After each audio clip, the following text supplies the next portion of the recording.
भरत जी महाराज ने कहा कि अब मुझे ज्यादा रुकना नहीं चाहिए, विलंब नहीं करना चाहिए, क्योंकि अब छटपटाहट इतनी बढ़ती जा रही है कि न जाने उस अरण्य अभ्यारण्य में, जहां घनघोर जंगल है, अरण्य अभ्यारण्य है, जहां बड़े बड़े सिंह शावक रहते हैं, आज वहां किस कंडीशन में मेरे स्वामी होंगे। हे निषाद राज जी, अब ज्यादा रोकने की आवश्यकता नहीं है, लेकिन ये बताओ कि वो कहां मिलेंगे, मिलेंगे कहां। निषाद राज जी ने कहा कि उनकी खोज करनी पड़ेगी। निश्चित रूप से मुझे लगता है कि तीर्थराज प्रयाग में उनका दर्शन होगा, लेकिन तीर्थराज प्रयाग में भी भरत जी को राम जी का दर्शन नहीं हुआ। हुआ क्या? नहीं हुआ। भरत तीसरे पहर में कीन प्रवेश प्रयाग। जैसे प्रयाग में प्रवेश किया तो भगवान राम को पुकारने लगे, कहत राम सिय राम सिय, उमग उमग अनुराग। कहत राम सिय राम सिय राम सिय राम सिय, सीताराम सीताराम सीताराम सीताराम। लेकिन सीताराम मुख से तो निकल रहा है, लेकिन सीताराम प्रयाग में है नहीं। दृष्टि गई तो गंगा जी का दर्शन हो गया, गंगा जी का दर्शन हो गया। आप कहो महाराज गंगा जी का ही अकेला हुआ है कि त्रिवेणी में तो 3 पवित्र नदियां हैं, गंगा यमुना और सरस्वती, लेकिन केवल गंगा जी का दर्शन हुआ। ऐसा क्यों बोल रहे हैं आप? मैं नहीं बोल रहा हूं, रामायण का प्रमाण है। देखत श्यामल धवल, तो श्यामल का अर्थ है श्याम वर्ण वाली यमुना, और धवल का मतलब है श्वेत वर्ण वाली गंगा। ये अर्थ हुआ। बोलो हुआ कि नहीं हुआ? देखत श्यामल धवल हिलोरे, ओ पुलक शरीर भरत कर जोरे। श्याम वर्ण वाली यमुना और श्वेत वर्ण वाली गंगा, इन दोनों को भरत ने देखा। याद रखना, श्याम वर्ण वाली यमुना में प्रभु राम का दर्शन कर रहे हैं, और श्वेत वर्ण वाली गंगा में मां जानकी का दर्शन भरत कर रहे हैं। बस यही अनुभव हो रहा है कि श्याम वर्ण वाली यमुना, तुम रवि तनया हो, सूर्यपुत्री। बोलो सूर्यपुत्री है कि नहीं? भगवान ने किस वंश को स्वीकार किया? जल्दी बोलो। सूर्य वंश को स्वीकार किया कि नहीं? और सूर्यपुत्री कौन है? यमुना जी। एक बात और बताएं आपको, गंगा जी भगवान के पदनख से निकली हैं, भगवान के पदनख से गंगा निकली हैं। श्री किशोरी जी जब वन में रही तो प्रभु पद धर ही अनल समानी, भगवान के चरणों का ध्यान करते हुए अग्नि में समाहित हुई। इसका मतलब है कि अग्नि में बाद में समाहित हुई, पहले तो भगवान के चरणार विंदों में उनका वास हो गया। बोलो प्रभु राम के श्री चरणार विंदों में प्रभु पद धर, भगवान के पादार विंद में, भगवान के चरणार विंद में श्री किशोरी जी का वास है। सीधी सी बात यह है, अग्नि की उष्णता शीतलता में परिणित हो गई सीता जी के लिए। क्यों? क्योंकि जैसे ही अग्नि में प्रवेश करने लगी, उसके पहले भगवान के चरणों का ध्यान किया, और ध्यान करते करते प्रभु के पादार विंदों में समाहित हो गई। और जैसे ही पादार विंदों में समाहित हुई प्यारे, तो भगवान अग्नि से प्रकट हुए थे, यज्ञ से प्रकट हुए थे ना, अग्नि से प्रकट हुए थे भगवान। लेकिन श्री किशोरी जी के लिए वो अग्नि की उष्णता शीतलता में बदल गई, क्योंकि भगवान के चरणों का ध्यान जैसे ही किया तो गंगा माँ ने श्री किशोरी जी को शीतलता प्रदान कर दी। उस अग्नि में भी श्री किशोरी जी को शीतलता का अनुभव हुआ। किसमें? अग्नि में किशोरी जी को किसका अनुभव हुआ? शीतलता का अनुभव हुआ। अच्छा बोलो, ये सामर्थ्य परमात्मा में है कि नहीं? अग्नि में भी शीतलता का अनुभव हो। ये किसमें सामर्थ्य है? बोलो जल्दी।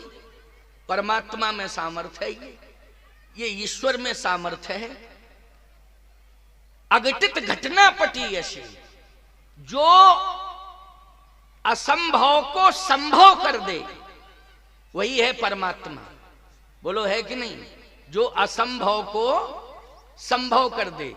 अच्छा भाई, आजकल लोग संभव को असंभव तो करने लग जाते हैं, संभव में असंभव पैदा करने लग जाते हैं, लेकिन संभव असंभव में संभव को पैदा करना, असंभव में संभव की स्थिति परिस्थिति पैदा कर देना, ये मानव का धर्म नहीं है, ना मानव के अंदर ये क्षमता है। यद्यपि ये धर्म मानव स्वीकार कर ले तो मैं कहूंगा महामानव हो जाएगा। वो क्या हो जाएगा? महामानव। लेकिन ये मानव की प्रवृत्ति नहीं है कि वो असंभव में संभव पैदा कर दे, लेकिन ये परमात्मा की क्षमता है कि वो असंभव में संभव परिस्थिति पैदा कर देता है, और मानव तो संभव में असंभव की कंडीशन पैदा करने में जुट जाता है। यही उसकी बुद्धि का दौर्बल्य है, यही उसकी बुद्धि की कमजोरी, दौर्बल्य मानी कमजोरी है। तो भगवान ने जैसे ही देखा तो किशोरी जी को शीतलता मिल गई, भगवान के चरण की ये विशेषता। लेकिन भरत जी महाराज कहते हैं कि मैं जहां संगम होगा वहां नहीं देखूंगा। श्वेत वर्ण वाली गंगा का दर्शन तो कर रहा हूं, श्याम वर्ण वाली यमुना का दर्शन कर रहा हूं, लेकिन जहां संगम त्रिवेणी में सरस्वती का वास है, उस ओर हमारा दृष्टिपात ही नहीं हो रहा है, ना मैं देखूंगा कभी। वहां के संतों ने कहा कि संगम में स्नान करना और संगम की महिमा बढ़ाना ये संतों का प्रमुख कार्य है। बोलो है कि नहीं? तीर्थराज प्रयाग आप जाएं और संगम में स्नान न करें तो बोलो तीर्थराज प्रयाग की यात्रा अधूरी मानी जाती है कि नहीं? लोग यही कहते हैं कि क्या फायदा हुआ तीर्थ में प्रयागराज जाने का, जब तुम त्रिवेणी संगम में स्नान नहीं किए, दर्शन नहीं किए, तो क्या फायदा। भरत जी से कहा कि आप संगम की ओर क्यों नहीं देख रहे हैं, त्रिवेणी जहां है वहां आप क्यों नहीं दृष्टिपात कर रहे हैं? भरत जी ने कहा इसलिए क्योंकि जहां पर त्रिवेणी है, संगम है, वहां सरस्वती का वास है। तो सरस्वती जहां है वहां आप देखना नहीं चाहते हैं। भरत जी ने कहा ये सारा कार्य जो हुआ है अयोध्या में, ये सरस्वती के कारण ही हुआ है। सरस्वती ने ही विघटन पैदा करा दिया। जो सरस्वती अयोध्या की अनुकूलता को नष्ट करने में लग गई हो, जो सरस्वती मंत्रा की मति भ्रमित कर गई हो और मंत्रा ने कैकेयी की मति भ्रमित कर दी है, ऐसी सरस्वती की ओर कभी जिंदगी में नहीं देख सकता हूं, भले ही मुझे सारा संसार अज्ञानी क्यों ना कहे, क्योंकि सरस्वती की कृपा से ही तो ज्ञान आता है। किसकी कृपा से आता? बोलो, सरस्वती की कृपा से। भरत जी ने कहा मैं जीवन भर अज्ञानी रहूंगा, लेकिन सरस्वती की ओर देखूंगा नहीं। अब वहां जो संत थे उन्होंने कहा कि सरस्वती अगर ना आई होती प्रयाग में तो त्रिवेणी कहां से होता? बोलो भाई, त्रिवेणी और सरस्वती के कारण ही बोलो तीर्थराज प्रयाग, गंगा यमुना और सरस्वती संसार में, पूरे संसार में बोलो ये पुनीत, ये महानदियां, पवित्र नदियां, पुनीत नदियां हैं गंगा यमुना और सरस्वती। ईमानदारी से बताओ विश्व की धरती पर तीनों एक साथ कहां प्रकट हुई हैं? बोलो, तीनों एक साथ केवल प्रयाग ही में है ना, तीर्थराज प्रयाग में। इसके अलावा कहीं हो तो बताइए आप। केवल प्रयाग में है, केवल प्रयाग में। और प्रयाग की इतनी बड़ी महिमा है कि सरस्वती और यमुना इन दोनों को गंगा जी ने अपने में समाहित कर लिया और जाकर के गंगा जी सीधी गंगा सागर पहुंच गई लेकर के। बोलो, गंगा जी कहां ले गई? यमुना जी को, सरस्वती जी को। और यही नहीं, बहुत सारी नदियां, कई सौ नदियों को अपने साथ, क्योंकि बहुत सी नदियां यमुना जी में मिली हैं। बोलो, मिली हैं कि नहीं मिली हैं? बहुत सी नदी यमुना जी लेकर के आई हैं। हमारे यहाँ प्रमाण मिलता है बुंदेलखंड में एक पचनद है, पंचनद उसको बोलते हैं, पंचनद, उसको अपभ्रंश में पचनदा पचनदा पंचनदा इस तरह से, लेकिन पंचनद है वो 5 नदियां यमुना जी, जहां पर महर्षि वेदव्यास का जन्म हुआ है कालपी, उस कालपी के ऊपरी भाग में यमुना जी में 5 नदियां समाहित हो गई। यमुना जी वहीं से लेकर के चली यमुना जी, और जाके प्रयाग में सीधी गंगा में मिल गई। बोलो मिल गई यमुना जी की नहीं? तो गंगा जी यमुना जी को, सरस्वती जी को, अनंत नदियों को अपने साथ ले गई। कहां? गंगा सागर ले गई। तो कहा ऐसी महत्वपूर्ण जगह, तीर्थों के राजा प्रयागराज हैं, आप जो है संगम में स्नान नहीं कर रहे हैं, संगम की ओर नहीं देख रहे हैं, इससे बड़ा दुर्भाग्य और क्या होगा।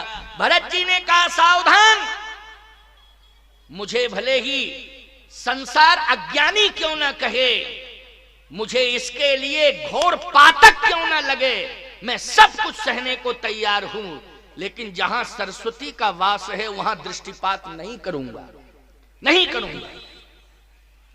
वहां के महात्माओं ने भरद्वाज जी से शिकायत की कि सरस्वती जी की इतनी बड़ी निंदा, इतना बड़ा अपमान, इसका मतलब है प्रयाग की महिमा पर बहुत बड़ा लांछन लगने जा रहा है, और प्रयाग की महिमा में बहुत बड़ा प्रश्न चिन्ह उठने जा रहा है। वो आगे चल करके तीर्थराज प्रयाग पर लोग यही टिप्पणी करेंगे जो भरत जी आज टिप्पणी कर रहे हैं, क्योंकि आगे के जो राम भक्त होंगे वो संपूर्ण राम भक्त निश्चित रूप से इस बात को कहेंगे कि भरत जी से बड़ा कोई दुनिया में राम भक्त नहीं था, और जिन भरत ने त्रिवेणी का बहिष्कार कर दिया है, उस त्रिवेणी में हमको स्नान करने की कोई आवश्यकता नहीं है। आगे चल करके बहुत बड़ी विडंबना पैदा होगी।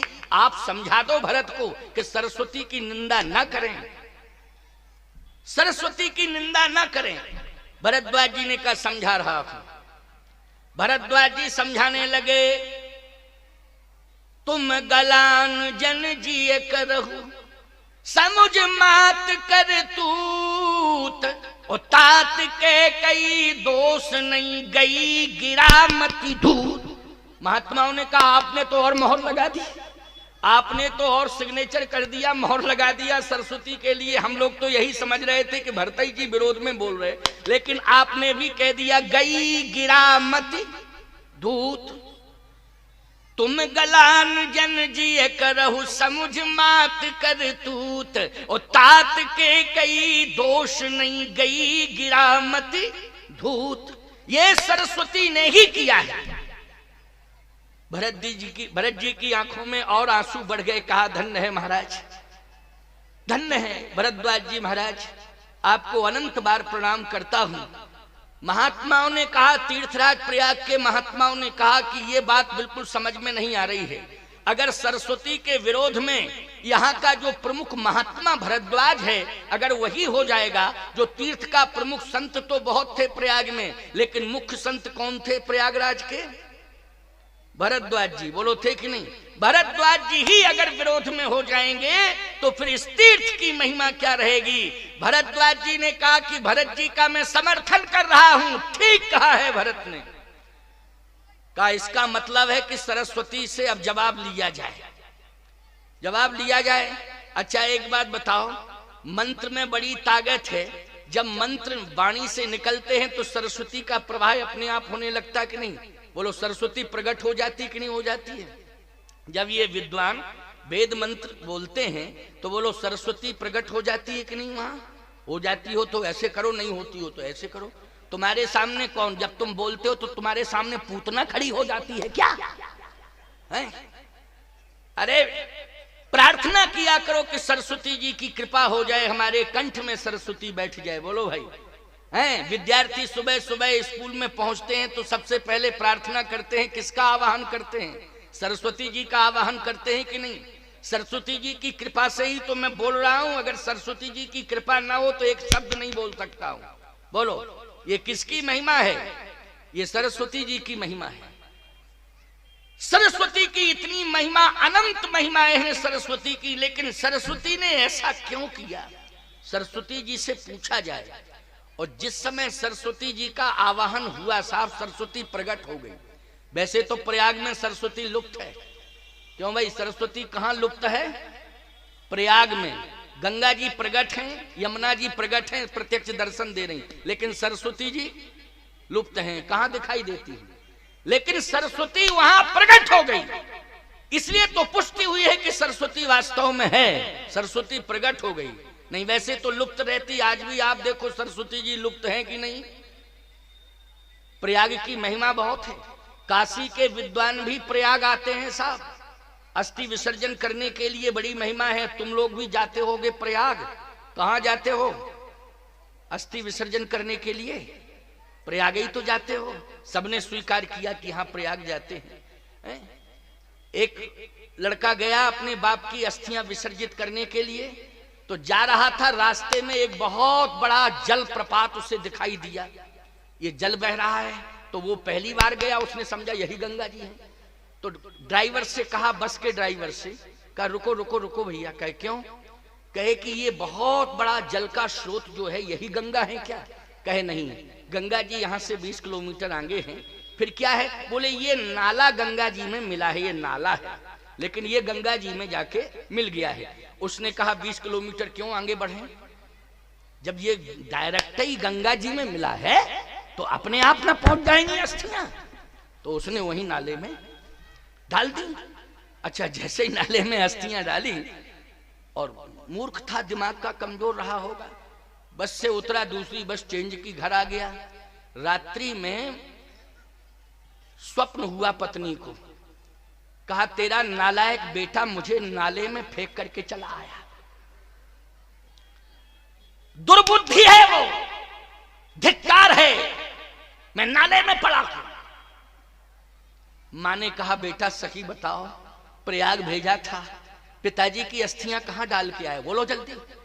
कहे माताजी आप टेंशन मत लो, पिताजी तो पहुंचे ही ना गए होंगे कि कई घंटे हो गए। अरे तो कहे पिताजी पैदल चल के गए हैं क्या? उनकी अस्थियां तू ले गया था, सही बता।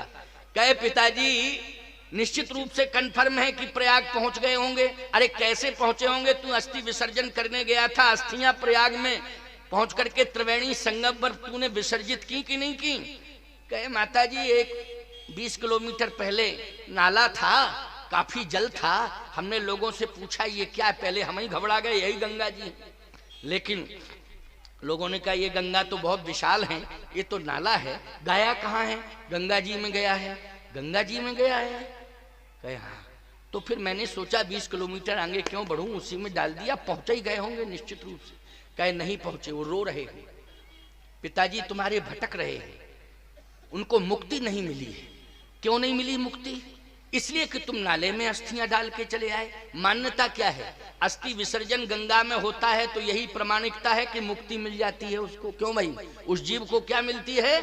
मुक्ति मिल जाती है। तो मुक्ति के लिए जाते हो आप सब, लेकिन तू नाले में डाल के चला आया, धिक्कार है तुझे। तो तुरंत बोला नालायक बेटा। कहे माताजी हम तो ये जानते थे कि पिताजी जब तक जिंदा हैं तभी तक परेशान करते थे, मरने के बाद भी परेशान कर रहे हैं। 60 किलोमीटर यहां स्वप्न देने चले आए, 20 किलोमीटर गंगा में नहीं पहुंच पाए, यहां चले आए 60 किलोमीटर बैक होके, वहां 20 किलोमीटर नहीं जा पाए गंगा जी में, और यहां जिंदा में भी जिंदा में तो करते ही थे परेशान, मरने के बाद भी परेशान कर रहे हैं। सावधानी से सुनना, मेरी बात को ध्यान से सुनना। हिंदू सनातन धर्म ही एक ऐसा है प्यारे, जो माता पिता के प्रति पहला समर्पण बताता है। हिंदू वैदिक सनातन धर्म ही ऐसा है जो मातृ देवो भव, पितृ देवो भव, आचार्य देवो भव। बोलो भाई, माता पिता का सम्मान करना सीखो, ये हमारा वेद कहता है, परमात्मा की वाणी है, ये वेद वाणी है कि माँ बाप का सम्मान करना चाहिए। लेकिन आज बड़ी विडंबना है, बड़ी विडंबना है आज माँ बाप के प्रति किस प्रकार का भाव। सावधान, पितृपक्ष एक सनातन धर्म की मान्यता है। सनातन संस्कृति में 15 दिन तक पिता को, माता पिता को बोलो जल दिया जाता है कि नहीं? जल्दी बोलो, दिया जाता? तुम लोग देते हो कि नहीं? तर्पण करते हो कि नहीं करते हो? कौन सा महीना होता है वो? जल्दी बोलो। कुंवार का। हम भी जानते थे, लेकिन हम तो तुमसे पूछ रहे थे कि खाली है ही कर रहे हो कि तुम लोग जानते भी हो, लेकिन नहीं, हम तो जानते नहीं है कि कौन सा महीना होता है वो, हैं? हमको ये पता नहीं है, लेकिन पूछ लेते हैं कि हाँ सही बात है कि नहीं है? 15 दिन तक किसी संस्कृति को यह सौभाग्य नहीं मिला है। इसलिए मैं कहता हूं कि औरंगजेब ने अपने बाप को तड़पा तड़पा के मारा था, बिना पानी के पानी नहीं दिया था, और तड़प तड़प करके उसने प्राण छोड़े थे, बिना पानी के प्यासा मारा। हमारी बात सुन रहे होंगे लोग और कह भी रहे होंगे कि स्वामी जी इस्लाम का विरोध कर रहे हैं। मैं इस्लाम का विरोध नहीं कर रहा हूं। इस्लाम के अनुयायी पहले इतिहास पढ़ के देखें, जो इतिहास में लिखा है उसी का वर्णन मैं कर रहा हूं। मैं अपनी तरफ से कोई बात नहीं कह रहा हूं। बिना पानी के तड़पा तड़पा करके मारा था, प्यासा मर गया वो। जिंदा बाप को पानी नहीं दिया, बिना पानी के तड़पा तड़पा के मारा। जब मरने लगा तो क्या कहता है अल्लाह? एक वो सनातन धर्म है और एक इस्लाम धर्म है। इस्लाम में मेरा जन्म हुआ, मेरी संतान इस्लाम धर्म की अनुयायी है, इस्लाम की अनुयायी है, लेकिन इस धर्म में मुझे जिंदा में पानी पीने को नहीं मिल रहा है। बिना पानी के तड़पा तड़पा करके मेरी औलाद मुझे आज मार रही है। लेकिन मैं आज यही मांगता हूं कि अगला जन्म यदि मेरा हो तो सनातन धर्म में हो, क्योंकि जहां मरने के बाद ही पिता को पानी दिया जाता है। हर वर्ष पानी मरने के बाद 15 दिन दिया जाता है। बोलो ये कौन सा धर्म है? सनातन धर्म है सनातन धर्म की नहीं? इसलिए मैं कहता हूं भैया, सनातन धर्म के प्रति समर्पित हो जाओ और भगवान से यही प्रार्थना करो। एक ईसाईयत का प्रचार करने के लिए आए थे अपने भारत में, आपको मालूम है उनका क्या नाम था? आप कहोगे महाराज जी आप ही बता सकते हो। डॉक्टर फादर कामिल बुल्के। हाँ, ये बेल्जियम से आए थे ईसाईयत का प्रचार करने के लिए भारत में। अब मैं सुन लो कान खोल करके जरा, कान वैसे तुम्हारे खुले ही हैं लेकिन कभी कभी बंद किए रहते हो मानसिकता से। वैसे तो सबके ही कान खुले हैं, है ना, लेकिन मानसिकता से बंद कर लेते हो। बेल्जियम से आए थे डॉक्टर फादर कामिल बुल्के, ईसाईयत का प्रचार करने के लिए आए थे। भारत में जैसे ही आए तो उन्होंने कहा कि गांव में शिक्षा का अभाव है, गांव में शिक्षा का अभाव है, प्रभावित गांव के लोगों को करना चाहिए। तो पहले गांव में प्रवेश किया जाए। तो जिस गांव में प्रवेश किया ईसाईयत का प्रचार कर, ईसाई धर्म का प्रचार करने के लिए, ईसाईयत का प्रचार करने के लिए जिस गांव में प्रवेश किया, उस गांव के एक चौपाल पर, चबूतरे पर रामायण पढ़ रहे थे लोग बैठे बैठे। पहले पुरानी परंपरा में गांव गांव में बोलो रामायण पढ़ी जाती थी कि नहीं? 10-20 लोग बैठ जाते थे, रामायण बीच में रखी रहती थी। अब परंपरा हो चाहे ना हो, लेकिन पहले थी परंपरा की नहीं। अब परंपरा थोड़ी बदल गई, थोड़ी क्या ज्यादा बदल गई। अब जिस गांव में घुसो उस चौपाल पर ताश खिलते हुए नजर आते हैं, ताश खेल रहे हैं। ताश खेलने के बाद लोग उदास जिंदगी लेके जाते हैं। बोलो जाते हैं कि नहीं? ताश के बाद जब आप घर जाते हो ताश खेलने के बाद तो जीवन उदास हो जाता है, और रामायण पढ़ने के बाद जीवन में उल्लास आ जाता है, प्रसन्नता आ जाती है। ये रामायण का प्रभाव है। तो जैसे ही डॉक्टर साहब ने प्रवेश किया फादर कामिल बुल्के ने, तो गांव के चौपाल पर, चबूतरे पर लोग रामायण पढ़ रहे थे। वो दूर बैठ गए। इतनी श्रद्धा देखी गांव के लोगों में कि आंसू बहा रहे थे गांव के लोग। जिस समय रामचरितमानस की चौपाइयों का गायन हो रहा था और उस समय संयोग था कि ये चौपाई निकल पड़ी प्रसंग में, धन्य जन्म जगती तलतासु ओपितहि प्रमोद चरित सुन जासु। ये चौपाई उनके कान में पहुंची, अर्थ निकल गया कि धन्य है वो संतान जिसके कर्तृत्व और व्यक्तित्व से प्रभावित होकर माता पिता प्रसन्न होते हैं। धन्य है वो संतान, धन्य है वो संतान जिसके कर्तृत्व और व्यक्तित्व से माँ बाप प्रसन्न होते हैं। ईमानदारी से बताओ, बेटा आपका अच्छा काम करे तो प्रसन्नता होती है कि नहीं होती है? कोई भी माँ बाप ये नहीं चाहते हैं कि हमारे बेटे हमको 56 प्रकार के व्यंजन खिलाएं। बुढ़ापे में कोई व्यंजन पचता है? पहले ये बताओ, हैं? 56 प्रकार के व्यंजन कोई खाने के बुढ़ापे में पचता है? ईमानदारी से बताओ, बोलो, हैं?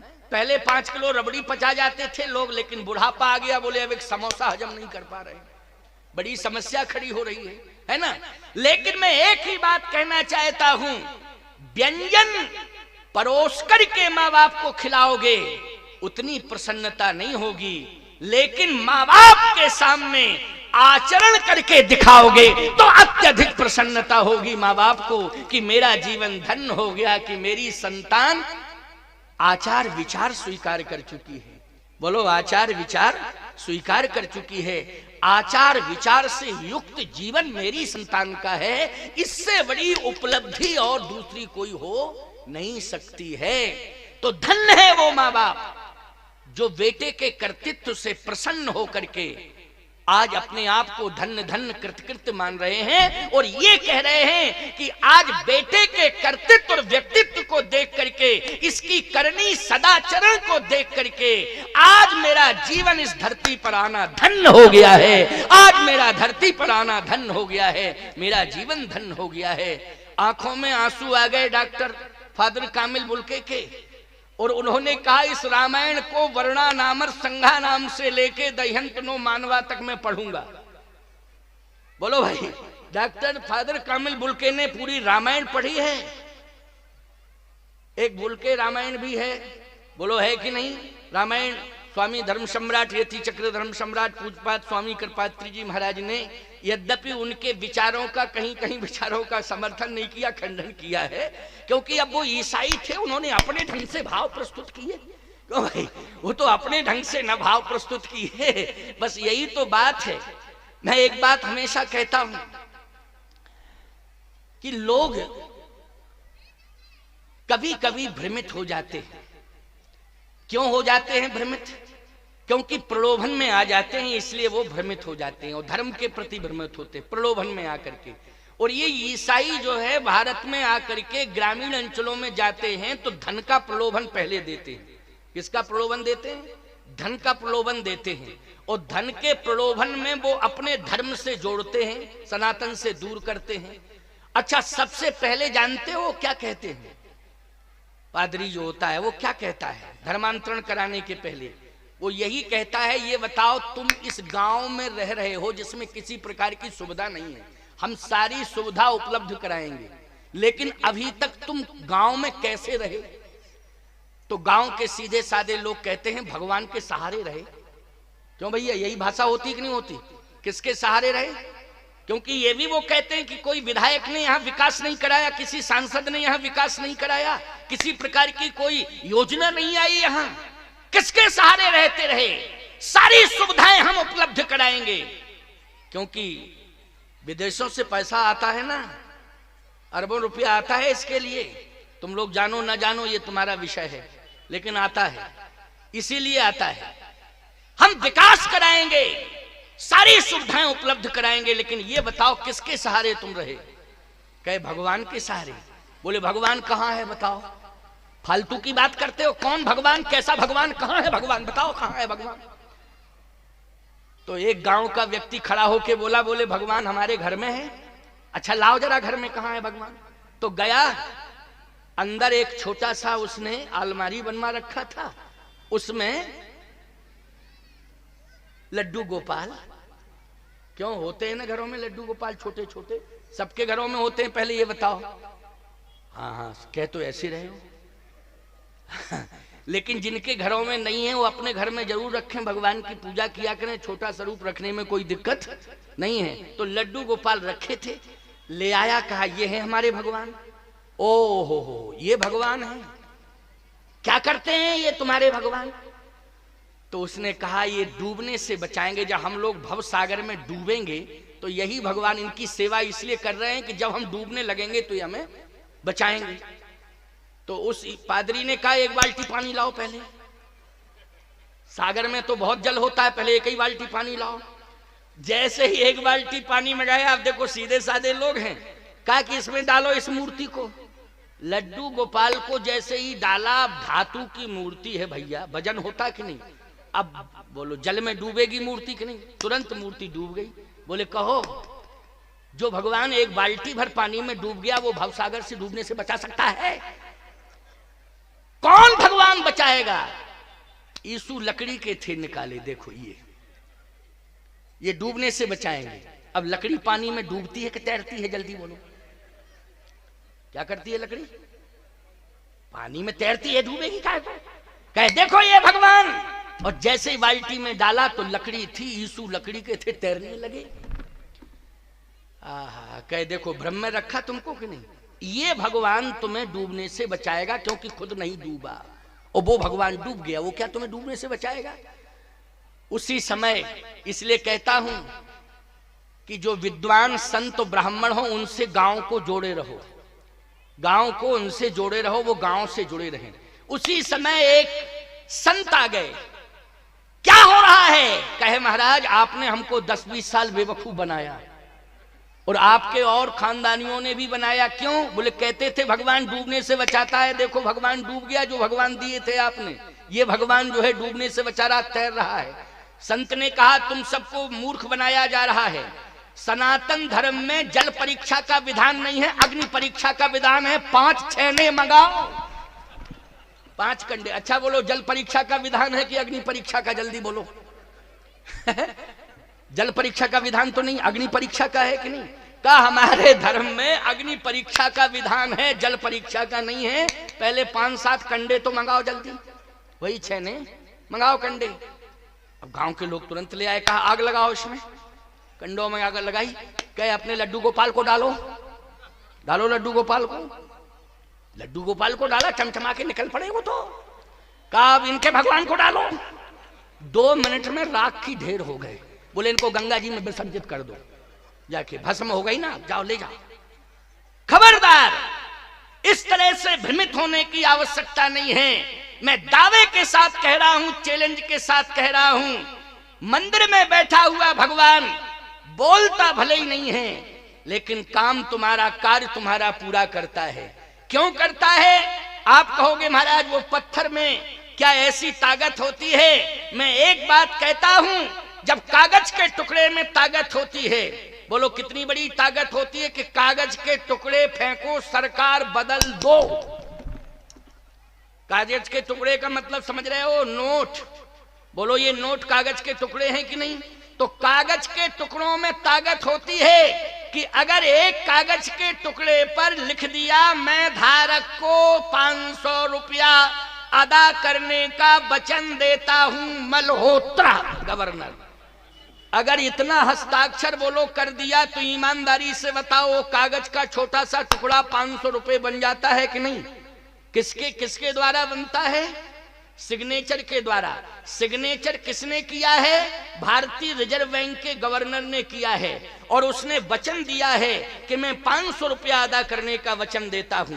तो एक छोटे से कागज के टुकड़े पर भारतीय रिजर्व बैंक के गवर्नर ने, अर्थात किसी गवर्नर ने हस्ताक्षर कर दिया तो वो कागज ना हो करके कागज का टुकड़ा नोट बन जाता है। इसी प्रकार से पत्थर में वेद मंत्रों के द्वारा, धातु में वेद मंत्रों के द्वारा प्राण प्रतिष्ठा कर दी जाती है, तो वो पत्थर और धातु ना हो के वो परमात्मा के रूप में परिणित हो जाता है। ये हमारे सनातन संस्कृति का संदेश है।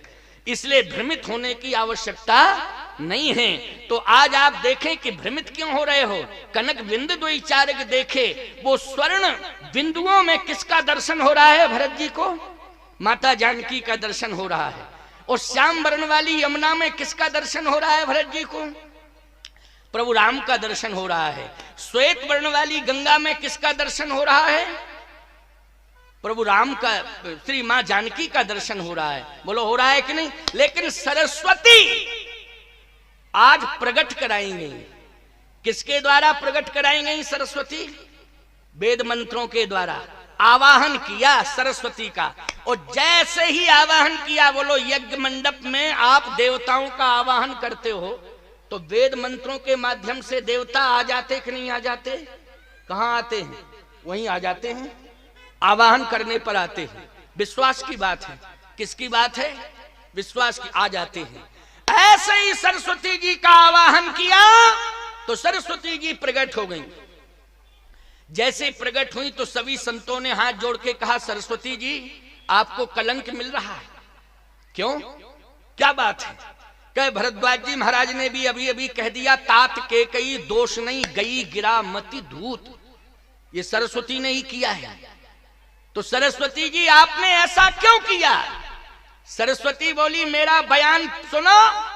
मैंने क्या कहा? जिस समय इंद्र ने कहा था कि सरस्वती जाओ अयोध्या में और महाराज श्री दशरथ की मति को भ्रमित कर दो कि वो राम को राजा न बनाए, मति भ्रमित कर दो।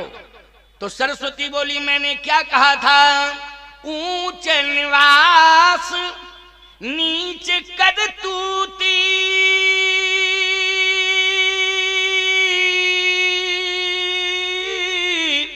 और देख न सकई पराई विभूति।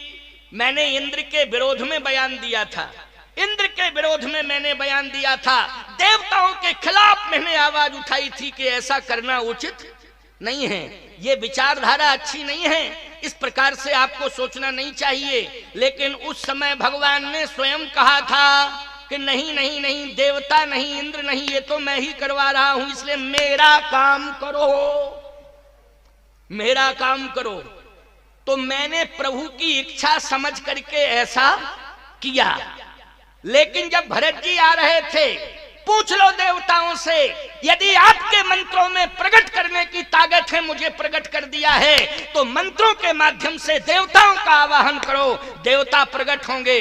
फिर उनसे पूछा जाए कि जब भरत जी आ रहे थे उस समय भी ये देवता कह रहे थे रास्ता रोको, इंद्र कह रहा था रास्ता रोको। बोलो, इंद्र कह रहा था, विरोध कर रहा था कि रास्ता रोको, भरत को मत जाने दो, चित्रकूट भरत गए तो राम जी को वापस लौटा लाएंगे, बार बार मुझसे कह रहे थे देवता। लेकिन मैंने उस समय क्या कहा था? तब कछु कीन राम रुख जानी, ओ अब कुचाली कर हो ये हानि। पहले जो भी मैंने किया था वो प्रभु राम की इच्छा से किया था, अब मैं यदि करूंगी तो बहुत बड़ी हानि हो जाएगी। तो इसका मतलब है, सरस्वती कहती मैंने कुछ नहीं किया है, प्रभु राम ने जैसा मुझसे करवाया है वैसा मैंने किया है। अब राम जी की इच्छा से, अच्छा बोलो, जीव अपनी इच्छा में राम जी की इच्छा मिलाएगा कि राम जी की इच्छा में अपनी इच्छा? बोलो, नियम तो यह है कि राम जी की इच्छा में अपनी इच्छा मिला दो, अपनी इच्छा में राम जी की इच्छा नहीं। तो सरस्वती ने बोलो राम जी की इच्छा में अपनी इच्छा को मिला दिया कि नहीं मिला दिया? राम जी ने जैसी प्रेरणा दी है वैसा ही किया कि नहीं किया? प्रभु राम का जो आदेश हुआ वैसे ही सरस्वती जी ने किया कि नहीं किया? तो बताओ, सरस्वती जी को कलंक मिलना चाहिए क्या? नहीं मिलना चाहिए। सबने कह दिया बिल्कुल नहीं मिलना चाहिए। अब बताइए भरत जी, प्रभु राम ने जैसा करवाया वैसा मैंने किया।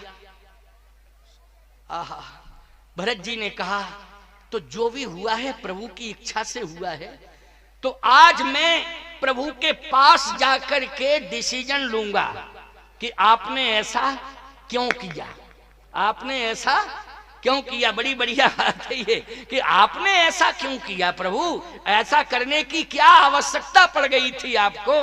कि अब मैं प्रभु से पूछूंगा जाके। अच्छा, तो बोले भरत जी से कहा कि भरत इतने प्रसन्न हैं हम सब तुम्हारे ऊपर कि 4 पदार्थ भरा भंडारू, अर्थ धर्म काम मोक्ष चारों पदार्थ हैं, जो मांगो सो हम देने को तैयार हैं, क्या चाहिए? भरत जी ने कहा मैं चारों में से कुछ भी नहीं चाहिए, यदि चाहिए तो केवल एक ही। क्या? अर्थ न धर्म न काम रुचि, गति न चहो निर्वाण, जन्म जन्म रति राम पद, यही वरदान न आन। ना मुझे अर्थ चाहिए, ना धर्म चाहिए, ना काम, ना मोक्ष, हमें तो केवल भगवान के चरणार बिंद चाहिए। कहाँ है मेरे प्रभु के चरण, बस उन्हीं चरणों तक मुझे पहुंचा दो तीर्थराज प्रयाग, और मुझे कुछ भी नहीं चाहिए। अच्छा, प्रयाग तुम जाओ तो यही मांगा करो कि हे प्रयाग भगवान, हे तीर्थराज प्रयाग, हे बेणी माधव भगवान, हे त्रिवेणी माँ, हमको केवल चाहिए तो यही कि जहां भी प्रभु के चरण हो उन चरणों की शरण में मुझे पहुंचा दीजिए, बस मुझे यही चाहिए। और बोलो, भगवान की चरण शरण अगर आपको मिल गई तो आपका जीवन धन्य हो जाएगा कि नहीं हो जाएगा? सब कुछ आपके पास आ जाएगा कि नहीं आ जाएगा? भरत जी ने कहा, जहां प्रभु के चरण हैं बस उनकी शरण में मुझे पहुंचा दो, यही दे दो और कुछ भी नहीं चाहिए। आहा, इतनी बड़ी महिमा।